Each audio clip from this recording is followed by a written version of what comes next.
Isang mapagpalang araw sa inyo, mga kapuso. Ako po si Clara at muli niyo akong samahan dito sa Kwentong Puso, kung saan ang bawat pintig ay may dalang aral at pag-asa. Sabi nila, ang pinakamabigat na pasanin ay hindi ang lungkot ng pagkawala, kundi ang takot na muling magmahal. Paano kung ang kailangan ng isang pusong halos sumuko na ay hindi pala kayamanan o gamot, kundi ang init ng isang yakap na matagal nang ipinagkait? Doktor, bumabagal po, bumabagal ang pintig. Ang tinig ng nurse ay tila isang basag na salamin sa loob ng silid na pinuno ng tunog ng makina. Ang hangin ay amoy antiseptic, malamig at mabigat. Sa tabi ng isang incubator na gawa sa salamin, dalawang doktor ang mabilis na kumikilos. Ang kanilang mga profesional na mukha ay bakas ang pag-aalala. Oxygen levels are dropping. Prepare the epinephrine. Sa gitna ng lahat, nakatayo si Adrian Monteverde. Matikas ang kanyang tindig sa loob ng mamahaling suit, ngunit ang kanyang mga mata ay hindi nakatingin sa munting nilalang sa incubator. Nakapako ang mga ito sa mga numerong kumikislap sa monitor. What are the numbers? Malamig niyang tanong. Walang bakas ng takot, walang bahid ng panginginig. Sir, 70? 65? Increase the dosage. Gawin niyo ang lahat. Ang bawat salita ay isang utos, isang transaksyon. Sa isang sulok ng silid, malayo sa kanila, nakatayo si Marites Esguerra. Mas kilala bilang Tess. Ang mga kamay niya, na sanay sa pag-aalaga ng sanggol, ay mahigpit na magkahawak sa laylayan ng kanyang uniforme. Para sa kanya, ang tunog mula sa heart monitor ay hindi numero. Ito ay tunog ng karayom na dahan-dahang tumutusok sa kanyang dibdib. Hindi niya tinitingnan ang makina. Nakatingin siya kay Adrian at sa likod ng malamig na maskara ng isang CEO, nakikita niya ang hindi nakikita ng iba.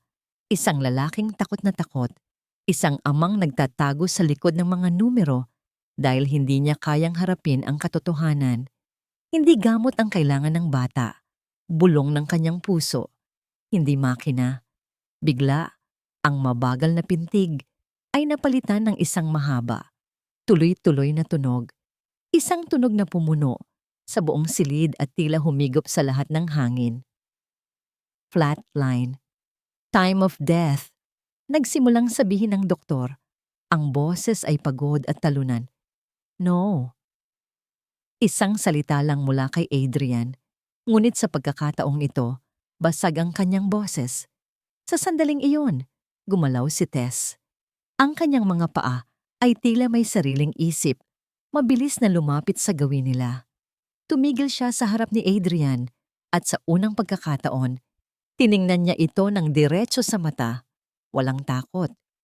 Puno ng pakiusap. Sir Adrian, ipahiram niyo po sa akin ang anak ninyo. Kahit isang sandali lang. Nagulat ang lahat. Ang mga doktor, ang nurse, maging si Adrian. Ngunit bago pa man may makasagot, maingat ngunit mabilis na binuksan ni Tess ang incubator. Binalot niya ng lampin ang munting katawan ni Nico na ngayon ay tahimik na at hindi na gumagalaw.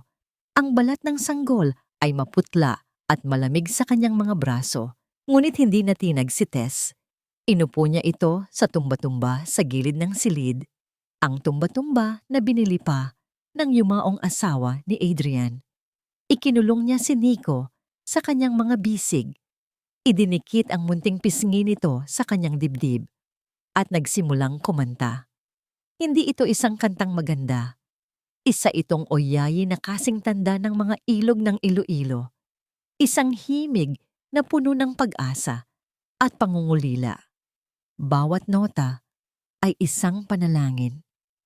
Huminahon ka, anak, bulong niya. Andito si Yaya. Pakinggan mo ang puso ko. Natahimik ang buong silid. Tanging ang himig ni Tess ang maririnig. At pagkatapos, isang himala. Mula sa makina, isang tunog. Mahina, ngunit malinaw. Isang pintig, sinundan ng isa pa, at isa pa. Dahan-dahan, ngunit tuloy-tuloy. Napatingin ang lahat sa monitor, hindi makapaniwala. Ang linya na kanina'y patag ay nagsisimula ng gumalaw, sumasayaw sa ritmo ng buhay. Bumalik ang hininga sa mga baga ng lahat. Ngunit si Adrian Monteverde ay nanatiling hindi gumagalaw. Nakatitig siya kay Tess na yakap-yakap ang kanyang anak. Ang kanyang mga kamao ay nakakuyom. At sa kanyang mga mata, walang pasasalamat. Ang naroon ay pagkabigla, kahihiyan, at isang galit na hindi maintindihan. Walang nagsalita sa biyahe pauwi mula sa ospital. Ang tanging maririnig sa loob ng mamahaling sasakyan ni Adrian ay ang tahimik na pag-ikot ng makina at ang mahinang paghinga ni Nico na mahimbing na natutulog sa mga bisig ni Tess.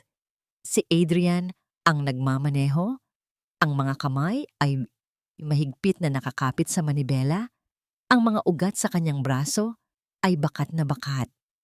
Nakatingin siya ng diretso sa daan, ngunit alam ni Tess na ang isip niya ay nasa ibang lugar. Naramdaman ni Tess ang bawat segundong lumipas. Ang katahimikan ay hindi payapa. Ito ay mabigat, puno ng mga salitang hindi masabi.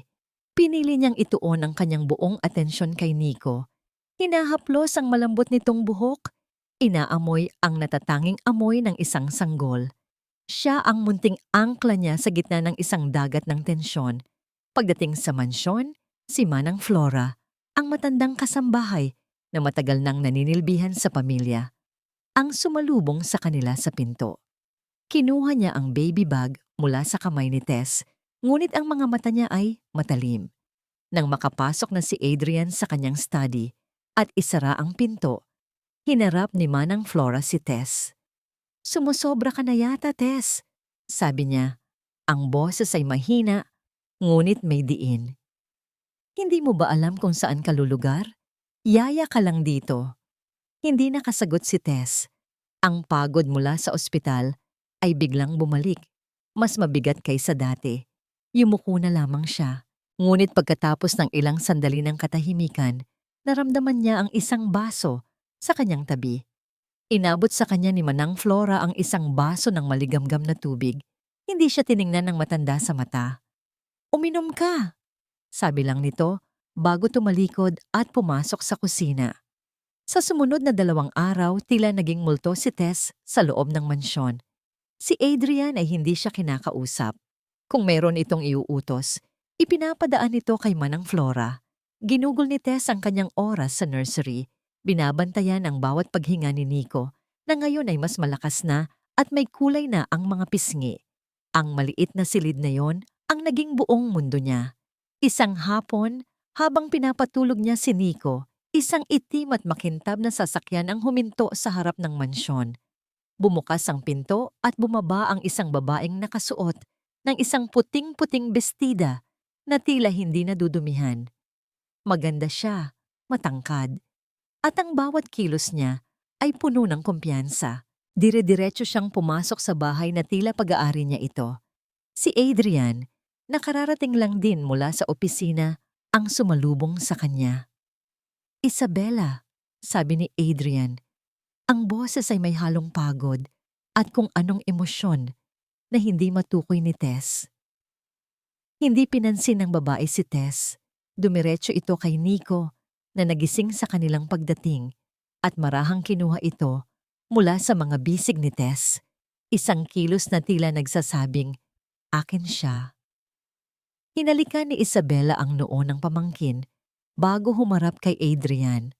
Ang mga mata ay puno ng banayad na paninisi. "Kuya Adrian, I came as soon as I heard. Hindi mo dapat pinagdadaanan ito ng mag-isa." Pagkatapos ay lumingon siya kay Tess. Isang nangiti ang gumuhit sa kanyang mga labi, ngunit hindi ito umabot sa kanyang mga mata. Ang mga matang yon ay malamig, mapanuri. "Salamat sa serbisyo mo," sabi niya. Ang bawat salita ay malinaw at may kahulugan. "Pero nandito na ako." Humakbang siya palapit kay Adrian. Ipinapakita ang pagiging malapit nila, ang tunay na pamilya. Ang pagdating ni Isabela Monteverde ay parang isang banayad, ngunit malamig na hangin na nagpabago sa lahat ng bagay sa loob ng mansyon. Kinabukasan, ang nursery ni Nico ay tila naging isang science laboratory. Ipinatanggal ni Isabela ang mga lumang kurtina at pinalitan ng organic, hypoallergenic linens. Ang temperatura ng aircon ay itinakda sa eksaktong 23.5 degrees Celsius dahil iyon daw ang optimal room temperature for cognitive development.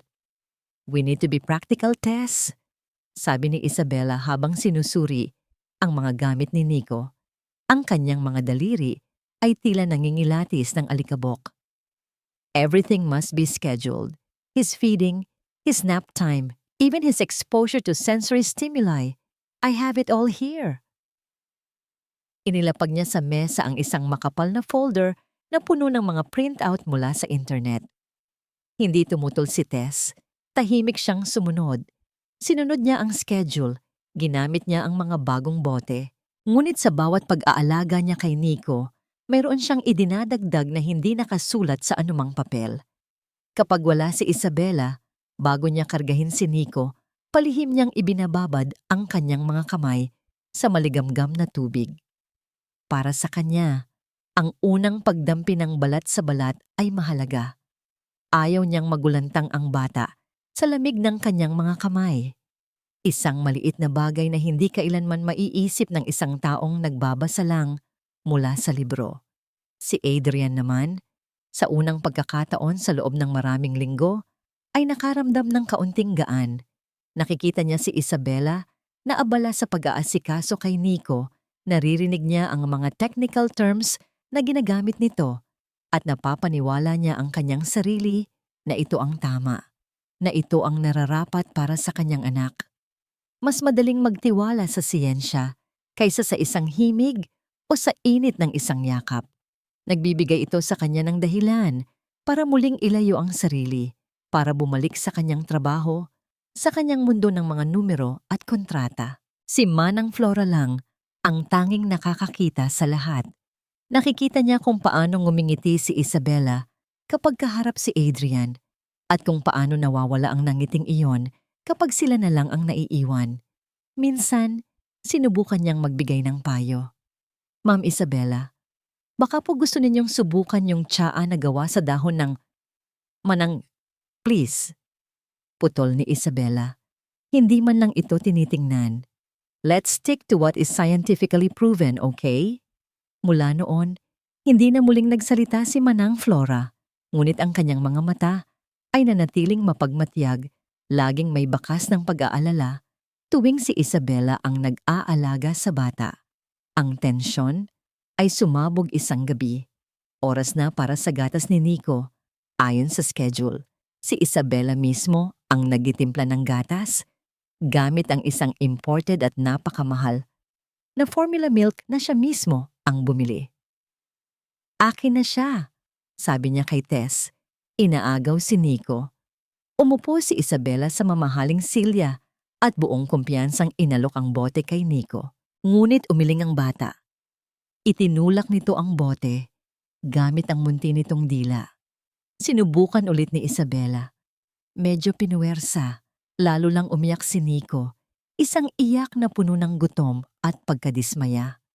What's wrong with this child? Iritabling sabi ni Isabela, ang kanyang perpektong ayos ay nagsisimula ng magusot. Sa kabilang silid, nagliligpit si Tess ng mga laruan. Narinig niya ang pag-iyak ni Nico at ang puso niya ay tila pinipiga. Hindi niya namalayan, nagsimula na siyang humimig ng pamilyar na Oyayi ang kantang kumalma kay Nico sa ospital. Bigla, tumigil sa pag-iyak si Nico.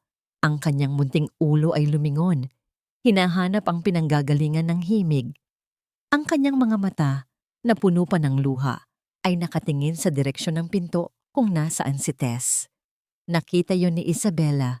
Nakita niya kung paano sa isang iglap, mas pinili ng bata ang isang himig kaysa sa kanya. Hindi siya nagsalita, ngunit nang lumingon siya at tiningnan si Tess sa may pintuan, ang kanyang mga mata ay nagliliyab sa galit. Isang tingin na nangangako ng isang digmaan na hindi pa nagsisimula. Kinabukasan, ang mansyon ay nababalot ng isang kakaibang katahimikan.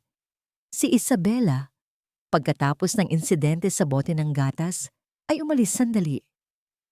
May aasikasuhin lang akong importante, sabi nito kay Adrian, ngunit alam ng lahat na ito ay para lamang makaiwas sa tensyon. Nakita ni Tess ang pagkakataon, hindi para sa sarili niya, kundi para kay Nico at para kay Adrian. Buong lakas ng loob, siyang kumatok sa pinto ng study ni Adrian.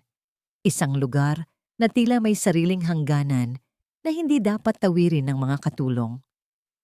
Sir Adrian, tumigil sa pagtipa sa laptop si Adrian at tumingin sa kanya. Ang mga mata ay walang emosyon. What is it? Pwede po ba kayong makausap sandali? Tanong ni Tess. Ang boses ay magalang ngunit matatag. Tungkol po kay Nico. Ang pangalan ng bata, ang tanging susi para makuha ang atensyon ni Adrian. Tumango ito. Pumasok si Tess sa loob. Hindi siya umupo. Nanatili siyang nakatayo. Sir, alam ko po na you are giving him the best. Ang pinakamahal na gatas, ang pinakamagagaling na doktor, ang pinakaligtas na silid. Huminga siya ng malalim. Pero sir, may isang bagay na hindi po nabibili. Tumingin si Adrian. Naghihintay? Kayo po. Simpleng sabi ni Tess.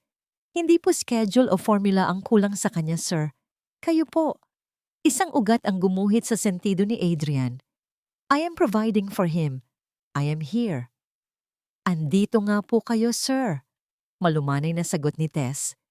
Pero hindi po kayo nararamdaman ni Nico. Bago pa man makasagot si Adrian, nagpatuloy si Tess. Halika po, sir. May ipapakita lang po ako sa inyo. May kung anong autoridad sa boses ni Tess na hindi matanggihan ni Adrian. Sumunod siya palabas ng study at papunta sa nursery. Sa loob, si Nico ay gising, nakahiga sa kanyang kuna, ang mga mata ay nakatingin sa kawalan. Maingat na binuhat ni Tess ang sanggol at iniabot kay Adrian. Automatikong kinuha ito ni Adrian, ngunit ang kanyang mga braso ay matigas. Ang kanyang pagkarga ay may distansya. Hindi po ganyan, sir, sabi ni Tess. Dahan-dahan niyang inayos ang posisyon ni Nico sa mga braso ni Adrian. Inilapit niya ang bata sa dibdib ng ama. Idikit niyo po siya sa dibdib ninyo. Hayaan niyo pong marinig niya ang tibok ng puso ninyo. Sa unang pagkakataon, naramdaman ni Adrian ang init ng katawan ng kanyang anak sa kanyang balat. Naramdaman niya ang gaan nito, ang hina, nanginginig ang kanyang mga kamay. Ganyan po. Bulong ni Tess. Pakinggan niyo po, sir. Tumahimik sila. At sa katahimikang iyon, narinig ni Adrian ang isang tunog. Hindi ang tunog ng makina sa ospital, hindi ang tunog ng pag-iyak, kundi ang sabay na tunog ng dalawang puso. Ang isa ay malakas at mabilis, ang isa ay maliit at marahan. At sa sandaling iyon, ang maliit na daliri ni Nico ay dahan-dahang kumapit sa hintuturo ni Adrian. Natigilan si Adrian. Ang buong mundo niya ay huminto. Isang kapit na, napakaliit, ngunit mas matibay pa sa kahit anong kontratang pinirmahan niya. Napapikit siya, at sa likod ng kanyang mga mata, nakita niya ang nangiti ng kanyang asawa. Hindi nila namalayan, si Isabela ay nakabalik na pala. Nakatayo siya sa may siwang ng pinto, nakatanaw sa eksena sa loob. Nakita niya ang pagbabago sa mukha ni Adrian. Nakita niya ang koneksyon na nabubuo sa pagitan ng mag-ama. At ang kanyang mukha ay nagdidilim sa selos at galit. Bigla, ang sandaling iyon ay nabasag ng tunog ng isang telepono. Ang telepono ni Adrian. Kinuha niya ito, ang isang kamay ay ayaw pa ring bitawan ang daliri ni Nico. Nakita niya ang pangalan sa screen. Ang abogado ng pamilya ng kanyang yumaong asawa. Ang tawag mula sa abogado ay maikli ngunit mabigat. May mga papeles daw na kailangang ayusin tungkol sa estate ng yumaong asawa ni Adrian at kasama na roon ang kapakanan ni Nico. Walang direktang sinabi, ngunit naramdaman ni Adrian ang pahiwatig. Binabantayan siya. Nang bumalik si Adrian sa nursery, wala na si Tess. Si Isabela na ang nag-aalaga kay Nico at ang nangiti nito ay tila mas matamis kaysa dati. Kinabukasan, nagsimulang kumalat ang lason. Hindi ito hayagan. Nagsimula ito sa mga bulong-bulungan sa mga mamahaling coffee shop kung saan nagkikita ang mga asawa ng mga business partner ni Adrian. Dala-dala ni Isabela si Nico, ipinapakita sa lahat kung gaano siya kahusay na tita. Kawawa naman si Kuya Adrian. Maririnig niyang sasabihin, sapat lang ang lakas para marinig ng katabing mesa. He's not coping well. Masyado siyang nagiging dependent sa yaya. Alam niyo na, he's vulnerable right now. Baka ma-take advantage. Ang mga salitang dependent at vulnerable ay mabilis na gumapang. Mula sa mga asawa, napunta ito sa mga business partner. Sa isang lingguhang pagpupulong, naramdaman ni Adrian ang pagbabago. Ang mga tingin sa kanya ay iba na. May halong awa, may halong pagdududa. Para bang siya ay hindi na ang kinikilalang Adrian Monteverde, ang matalino at agresibong CEO, kundi isang taong nasisiraan ng bait. Dahil sa pagluluksa, ang hiya, ang kahihiyan, ay parang lason na unti-unting pumapasok sa kanyang sistema. Ikinahihiya niya na iniisip ng ibang tao na hindi niya kayang alagaan ang sarili niyang anak. Ikinahihiya niya na kailangan niyang umasa sa isang yaya. At ang pinakamasakit, ikinahihiya niya ang sandaling iyon sa nursery kung saan naramdaman niyang mahina siya na kailangan niya ng tulong. Ang pagdududa ay nagsimulang mag-ugat sa kanyang isipan. Baka nga tama si Isabela. Baka nga masyado siyang nagtitiwala kay Tess. Baka ang ginagawa ni Tess ay hindi purong pagtulong, kundi isang paraan para gawing kailangan siya, para magkaroon ng kapangyarihan sa loob ng pamamahay. Isang gabi, umuwi si Adrian na masama ang timpla. Isang malaking deal ang muntik nang mawala dahil sa mga alingas-ngas na hindi na siya stable. Pagpasok niya sa bahay, ang una niyang nakita ay ang nursery. At doon, nakita niya si Tess. Nakaupo ito sa tumba-tumba, ang tumba-tumba ng kanyang asawa. Yakap-yakap nito si Nico na mahimbing na natutulog. Ang eksena ay payapa, halos perpekto. Ngunit para kay Adrian, na ang isip ay puno na ng laso ng tsismis at kahihiyan, ang nakita niya ay isang pag-aangkin, isang pag-agaw sa lugar na hindi para sa kanya. Ang lahat ng kanyang galit, pagkadismaya at sakit ay naghahanap ng isang paglalabasan. At si Tess ang nasa harap niya. Sino ang nagbigay sa iyo ng karapatan na umupo diyan? Ang boses niya ay malakas at puno ng galit. Isang dagundong sa tahimik na bahay. Nagulat si Tess. Napahigpit ang yakap niya kay Nico na bahagyang gumalaw sa pagkagising. Tumingala siya kay Adrian, ang kanyang mga mata ay puno ng pagkalito at sakit. Ngunit ang nakita lang ni Adrian ay ang imahe ng isang estrangherong umuupo sa trono ng kanyang reyna. Ang galit sa boses ni Adrian ay sapat na para magising ang isang natutulog na bata. Ngunit si Nico ay nanatiling mahimbing sa mga bisig ni Tess. Tila ang init ng yakap na yon ay isang kalasaglaban sa anumang ingay ng mundo. Tumingin si Tess kay Adrian, hindi natatakot, ngunit may malalim na kalungkutan sa kanyang mga mata. "Pasensya na po, sir," mahina niyang sabi. Sapat lang para marinig nilang dalawa. Ito lang po kasi ang tanging upuan na nagpapatulog sa kanya ng mahimbing.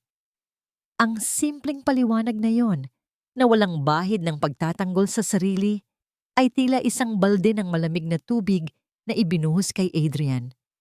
Ang kanyang galit ay bahagyang humupa, napalitan ng pamilyar na bigat sa kanyang dibdib. Naalala niya kung bakit nandoon ang tumba-tumba. Pinili yon ng asawa niya si Annalise. "Dito kita kakantahan, baby." Narinig niyang muli ang boses ni Annalise sa kanyang alaala, habang hinahaplos nito ang kanyang malaking tiyan noon. "Dito tayo magbabasa ng mga kwento. Isang lugar para sa mga pangarap na hindi na matutupad. Hindi na nagsalita si Adrian. Tumalikod na lamang siya at nagkulong muli sa kanyang study. Iniwan si Tess sa katahimikan ng nursery. Hindi na nakatulog si Adrian ng gabing iyon. Ang mga multo ng nakaraan ay masyadong maingay. Bumalik sa kanyang isipan ang huling araw ni Annalise sa ospital. Ang mga kamay nilang magkahawak, ang mga aparatong nakakabit sa katawan nito, at ang mga huling salita na pilit nitong binubuo. Adrian, promise me, alagaan mo si Nico. Gaya ng pag-aalaga ko. Isang pangako, isang utos, at isang imposibleng pamantayan. Paano niya magagawang alagaan si Nico katulad ng isang ina? Sa bawat pagtingin niya sa bata, nakikita niya ang kanyang kabiguan. Kaya mas pinili niyang magtago sa likod ng kanyang pera at kapangyarihan. Mas madaling maging CEO kaysa maging ama. Sa kabilang bahagi ng bahay, sa maliit na silid para sa mga katulong, gising din si Tess. Hindi dahil sa galit o takot, kundi dahil sa pangungulila. Ang pag-upo sa tumba-tumba ay nagbukas ng isang sugat sa kanyang puso na matagal na niyang sinubukang isara. Maingat niyang kinuha ang kanyang pitaka. Mula sa isang tagong bulsa, inilabas niya ang isang maliit, gusot, at kupas ng litrato.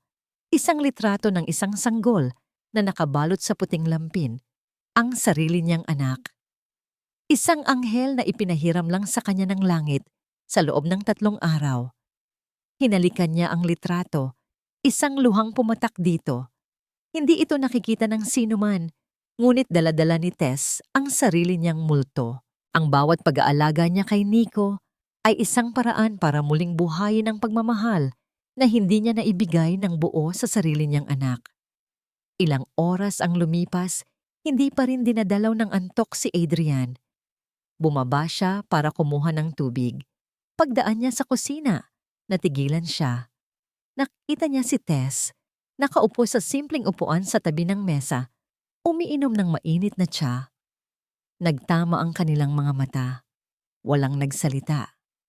Ngunit sa pagkakataong yon, sa dilim ng madaling araw, hindi sila ang amo at ang yaya. Sila ay 2 taong gising, 2 pusong nagluluksa, nagbabahagi ng isang katahimikan na mas malalim pa sa anumang salita. Kinaumagahan, tila may nabago. Ngunit ang bagong pag-unawa na yon ay agad na winasak ng pagdating ng isang mensahero.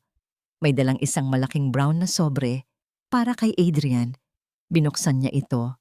Sa loob ay mga opisyal na dokumento mula sa isang law firm. Pagbaba niya, naroon na si Isabela sa sala. Tila naghihintay. "Kuya," sabi nito. Ang boses ay puno ng pagkukunwaring pag-aalala. "I had to do it." Para rin ito sa kapakanan ni Nico. Itinaas ni Adrian ang papel. Nakasulat doon ang mga salitang hindi niya inaasahan. Petition for temporary guardianship.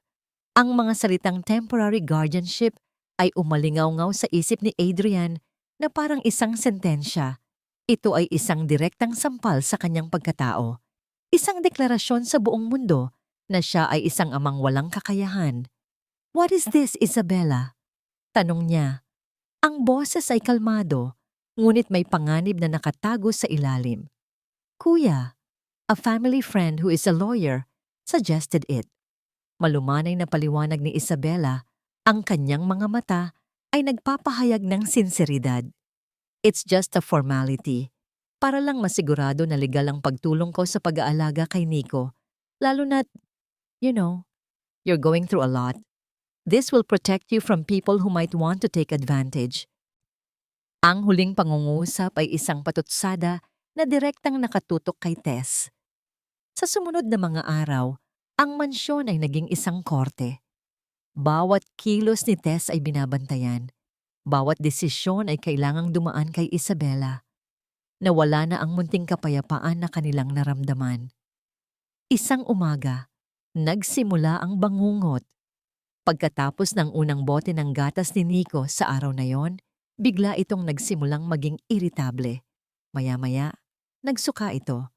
At pagkatapos ay sinundan ng pagtatae. Panic. Agad na kumilos si Isabella. "What did you feed him?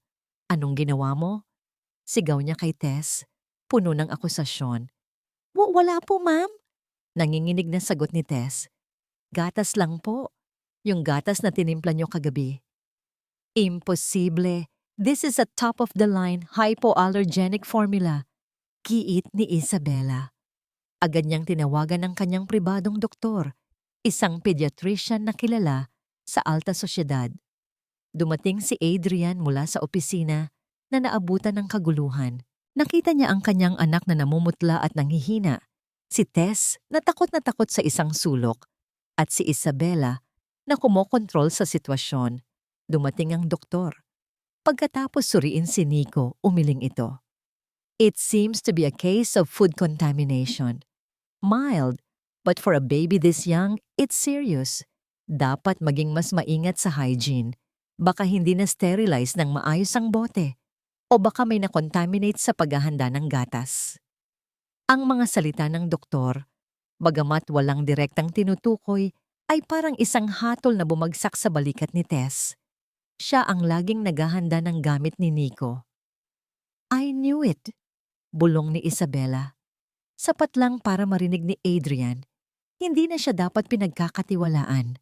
Ang puso ni Adrian ay nag-aapoy sa galit at takot.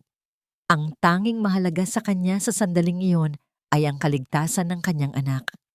Ang tiwalang nagsisimula pa lang, sanang mamuo para kay Tess, ay biglang gumuho at naging abo. Sa gitna ng lahat ng akusasyon at pag-aalala, si Tess ay nanatiling tahimik, ngunit ang kanyang isip ay mabilis na nag-iisip. Mayroong mali. Alam niyang malinis ang kanyang mga kamay. Alam niyang sterile ang mga bote. Habang ang lahat ay abala kay Nico, dahan-dahan siyang pumunta sa kusina. Tiningnan niya ang basurahan. Walang kakaiba. Tiningnan niya ang lababo. Malinis. At pagkatapos ay napatingin siya sa pantry kung saan nakalagay ang mga lata ng gatas. May isang bagay na pumukaw sa kanyang atensyon. Ang lata ng gatas na ginagamit nila ay halos puno pa. Ngunit sa likod nito, bahagyang natatabunan ng ibang mga kahon, may isang lata ng gatas na kaparehong-kapareho ng brand. Binuksan niya ito. Halos wala ng laman. At nang tingnan niya ang ilalim, nakita niya ang expiration date. 1 linggo na ang nakalipas. Habang hawak niya ang lata, narinig niya ang boses ni Adrian mula sa sala. Malamig. Pinal. "Tess, mag-empake ka na." Ang mga salitang "mag-empake ka na" ay parang isang malakas na sampal kay Tess. Ang hangin ay tila nawala sa kanyang mga baga. Naramdaman niya ang pamilyar na kirot ng pagkawala, ng pagiging inakusahan ng walang kalaban-laban. Ngunit nang makita niya ang lata ng gatas na hawak niya, isang apoy ang biglang nag-alab sa kanyang dibdib. Hindi ito para sa kanyang sarili. Ito ay para kay Nico. "Hindi po ako aalis," sabi niya. Ang boses ay nanginginig ngunit buo. Lumabas siya ng kusina, hawak ang 2 lata ng gatas. "Hindi po ako ang may kasalanan." Nakita siya ni Isabela at nanlaki ang mga mata nito nang makita ang hawak niya. "What is the meaning of this? Naghahanap ka pa talaga ng paraan para sisihin ang iba." "Sir Adrian," sabi ni Tess. Hindi pinapansin si Isabela. Tumingin siya ng diretso sa mga mata ng amo. "Ito po ang gatas na ginagamit natin. Halos puno pa. At ito po." Itinaas niya ang pangalawang lata. "Ito po ang nakita ko sa likod ng pantry. Halos walang laman. At expired na po ito." Naguguluhang tumingin si Adrian sa 2 lata. "Are you accusing me?" Tumaas ang boses ni Isabela, puno ng pagkukunwaring galit. "How dare you? Ikaw ang laging nasa kusina. Malamang ikaw ang kumuha niyan at nagkamali." Ang luhika ni Isabela ay tila mas kapani-paniwala. Si Tess ang yaya. Siya ang laging nagtitimpla. Si Adrian, na ang isip ay gulong-gulo pa rin dahil sa takot para kay Nico, ay nagsimulang maniwala. "Tama na, Tess." Sabi niya, ang boses ay pagod. "Just go." Nang gabing iyon, habang si Tess ay tahimik na naglalagay ng kanyang iilang damit sa isang maliit na bag, may kumatok sa kanyang pinto. Si Manang Flora, pumasok ang matanda at isinara ang pinto. Wala siyang dalang kahit ano, ngunit ang kanyang mukha ay seryoso. Nakita ko, simpleng sabi niya. Nag-angat ng tingin si Tess. Nung isang araw, nagpatuloy si Manang Flora. Habang naglilinis ako sa kwarto ni Ma'am Isabela, may nakita ako sa ilalim ng kama niya. Huminga siya ng malalim, tila nag-aalangan na ituloy ang isang pagkakanulo. Isang lata ng gatas, katulad ng kay Nico. Akala ko extra lang. Pero ngayon naiintindihan ko na. Napatayo si Tess. Hindi siya nag-iisa. Meron siyang kakampi. Bakit niyo po ito sinasabi sa akin? Tanong ni Tess. Tumingin si Manang Flora sa bintana, sa direksyon ng silid ni Nico. Dahil mas matagal kong naging alaga ang nanay ni Nico kaysa kay Ma'am Isabela. At alam ko, kung nasaan man si Ma'am Annalise ngayon, hindi niya gugustuhing mapahamak ang anak niya dahil lang sa selos at ambisyon. Ang mga salita ng matanda ay nagbigay ng lakas kay Tess. Hindi pa tapos ang laban. Kinuha ni Manang Flora ang isang mainit na plato ng kanin at adobo mula sa isang supot na dala niya. Inilapag niya ito sa maliit na mesa. Kumain ka, sabi niya. Kailangan mong lumakas para kay Nico. Kinabukasan, handa nang umalis si Tess. Ngunit bago siya bumaba, inabot sa kanya ni Manang Flora ang isang maliit na bagay, isang susi. Ito ang susi sa likod ng bahay. Kung sakaling kailanganin mo, bulong ng matanda. Bumaba si Tess, dala ang kanyang bag. Handa na siyang harapin si Adrian sa huling pagkakataon. Ngunit sa kanyang bulsa, ang lamig ng susi at ang init ng suporta ni Manang Flora ay nagbibigay sa kanya ng isang plano. Nang makita niya si Adrian sa sala, huminga siya ng malalim. Hindi na siya ang yayang nanginginig sa takot. Sir, kailangan niyo pong maniwala sa akin, sabi niya. Ang boses ay kalmado at puno ng determinasyon. Hindi lang po posisyon ko ang nakasalalay dito. Buhay po ni Nico natigilan si Adrian sa sinabi ni Tess. Mayroong kakaiba sa tindig nito ngayon, isang katatagan na hindi niya pa nakikita dati. Sa likod niya, naramdaman niyang lumabas ng kusina si Isabela na tila isang anino na laging nakabantay. Kuya, anong kaguluhan ito? Tanong ni Isabela, ang boses ay nagpapanggap na nag-aalala. Hindi pa ba siya umalis? Tess, please, huwag mo nang pahirapan pa si Kuya Adrian. Tanggapin mo na lang. Hindi pinansin ni Tess si Isabela. Ang kanyang mga mata ay nakapako pa rin kay Adrian.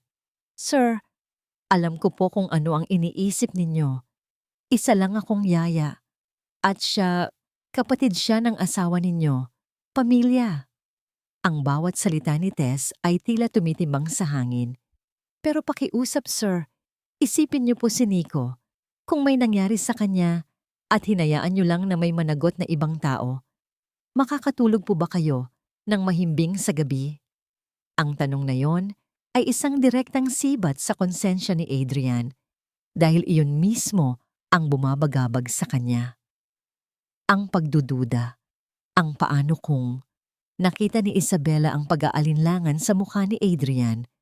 Mabilis siyang kumilos para bawiin ang kontrol. Lumapit siya sa tabi ni Adrian, hinawakan ang braso nito, isang kilos ng pag-aari at pagkakampi. Stop this nonsense, Tess, sabi niya. Ang boses ay matigas na. Inaakusahan mo ba ako? Sa harap mismo ni Kuya Adrian? Ako, na walang ibang ginawa kundi alagaan ang pamangkin ko? Humarap siya kay Adrian. Ang kanyang mga mata ay biglang napuno ng luha. Isang napakahusay na pag-arte. Adrian, look at what she's doing. She is trying to tear our family apart. Pinagsisira niya tayo. Hindi mo ba nakikita? She's manipulating you dahil alam niyang mahina ka ngayon. Ang salitang mahina ay muling tumama kay Adrian.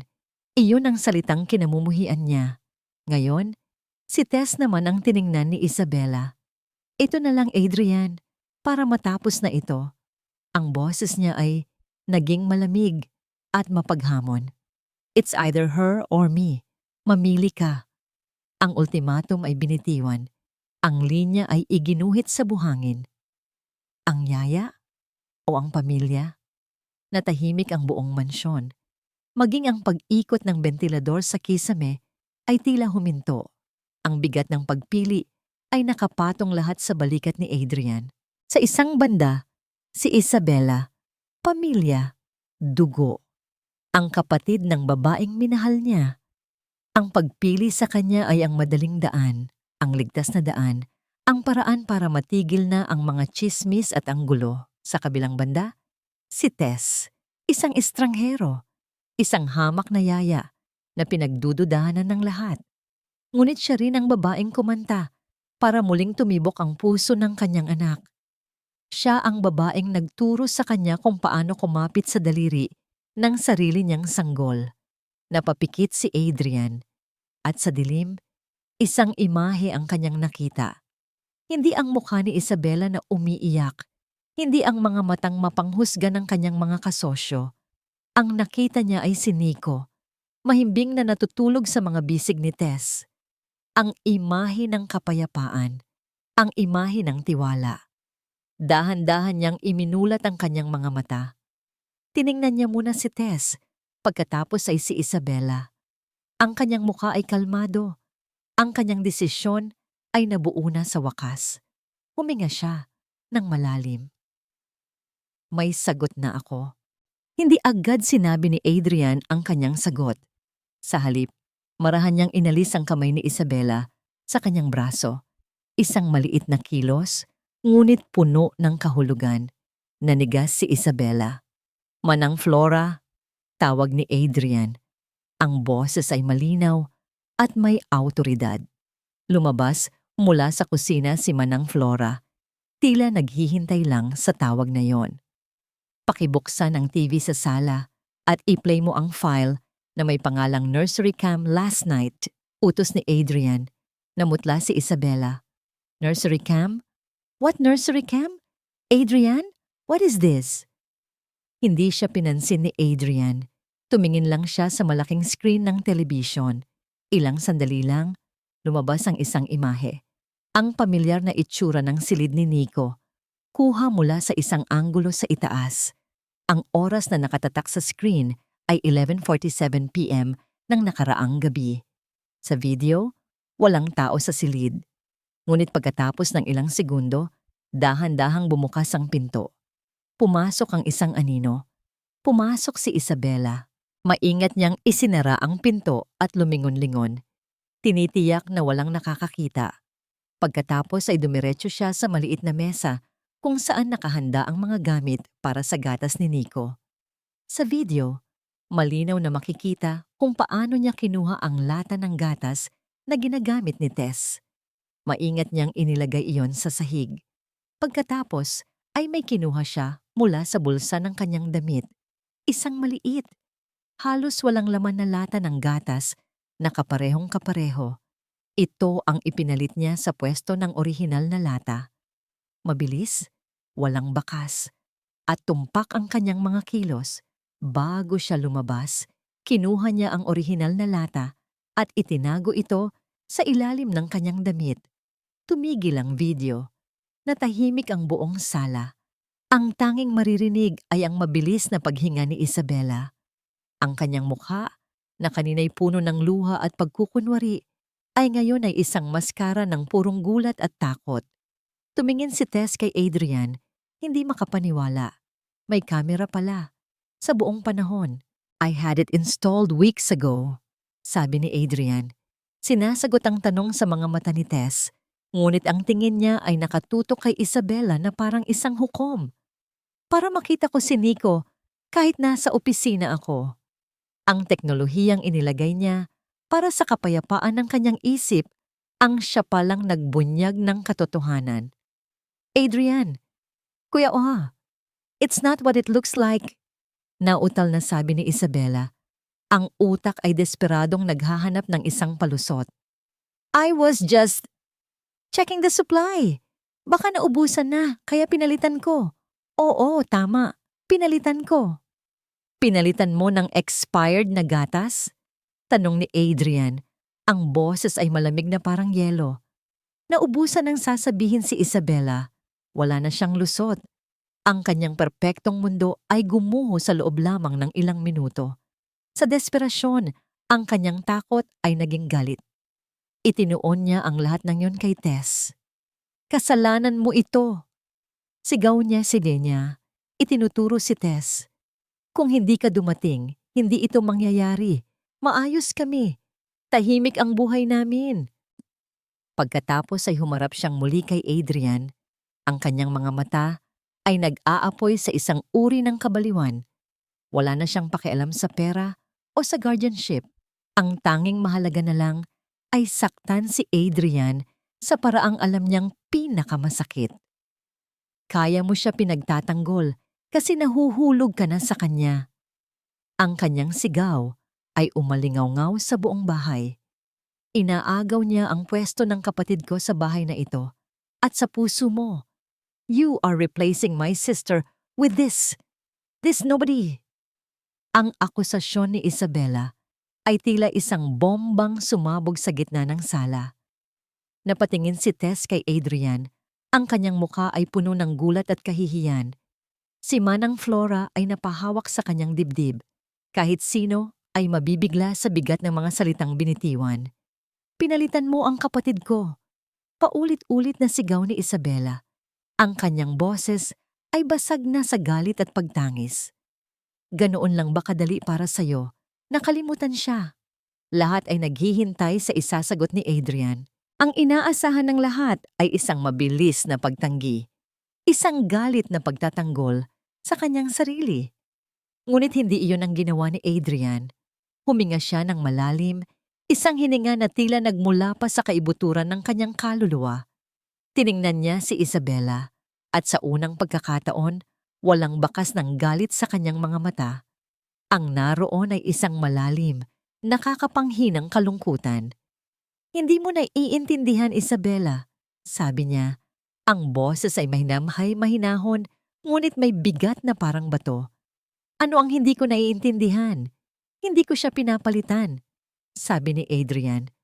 Walang sino man ang makakapalit kay Annalise, hinding-hindi.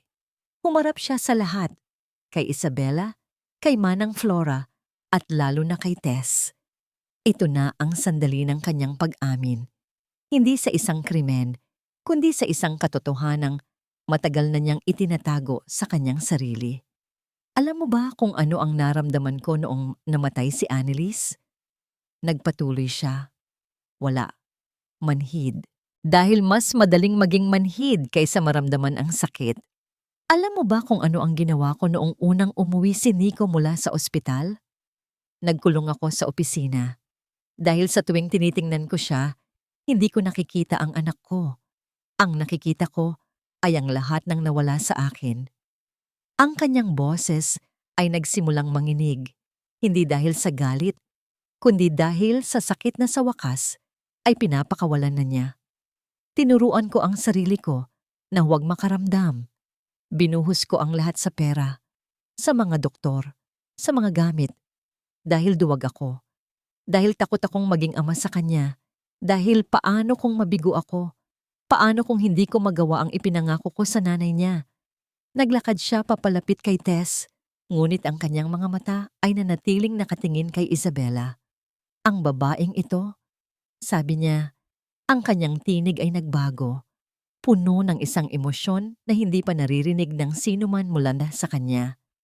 Hindi niya ako tinuruan kung paano magmahal ng iba. Tinuruan niya ako kung paano muling mahalin ang sarili kong anak. Ipinakita niya sa akin na ang kailangan ni Nico ay hindi ang pera ko, hindi ang mga doktor, hindi ang mga schedule mo. Dito na bumagsak ang mga luha mula sa mga mata ni Adrian, mga luhang matagal na niyang ikinulong. Ang anak ko hindi nagugutom sa gatas, Isabela. Nagugutom siya sa akin. Isang bagay na hindi mo kailanman maiintindihan. Ang sigaw na yon ay hindi sigaw ng galit. Ito ay sigaw ng isang ama na sa wakas ay natagpuan ang kanyang sarili. Isang sigaw ng paglaya mula sa takot at kalungkutan. Sa isang sulok, si Tess ay tahimik na umiiyak. Hindi dahil sa awa, kundi dahil sa paghanga. Sa wakas, ang lalaking nakatayo sa harap niya ay hindi na ang malamig na CEO. Siya na ang ama na matagal nang hinahanap ni Nico. Nang muling humarap si Adrian kay Isabela, wala nang bahid ng luha sa kanyang mukha. Ang naroon na lang ay isang desisyon na hindi na mababali. Umalis ka na sa pamamahay ko. Walang salitang namutawi mula sa bibig ni Isabela. Ang lahat ng kanyang tapang, ang lahat ng kanyang pagkukunwari ay tila hinigop ng sahig na kinatatayuan niya. Ang kanyang pagkatalo ay hindi lang dahil sa isang CCTV footage. Ito ay dahil sa katotohanang ibinato sa kanya ni Adrian. Isang katotohanang hindi niya kayang pabulaanan. Nakatayo lang siya roon, talunan at hubad sa mata ng lahat. Ang kanyang mga luha ay natuyo na, napalitan ng isang blangkong tingin. Walang nag-alok sa kanya ng panyo. Walang nagsabi sa kanya na umupo. Siya ay naging isang estranghero sa loob ng bahay na minsan niyang sinubukang angkinin. Si Manang Flora ang unang kumilos. Dahan-dahan niyang binuksan ang pinto. Isang tahimik na paanyaya para kay Isabela na umalis na. Walang lingon-likod na naglakad si Isabela palabas. Ang bawat hakbang niya palayo ay tila nagpapagaan sa hangin sa loob ng mansyon. Nang sumara ang pinto, isang malalim na katahimikan ang pumalit. Ngunit sa pagkakataong ito, hindi ito ang katahimikang mabigat at puno ng tensyon. Ito ay kapayapaan. Naiwan silang tatlo sa sala, si Adrian, si Tess at si Manang Flora.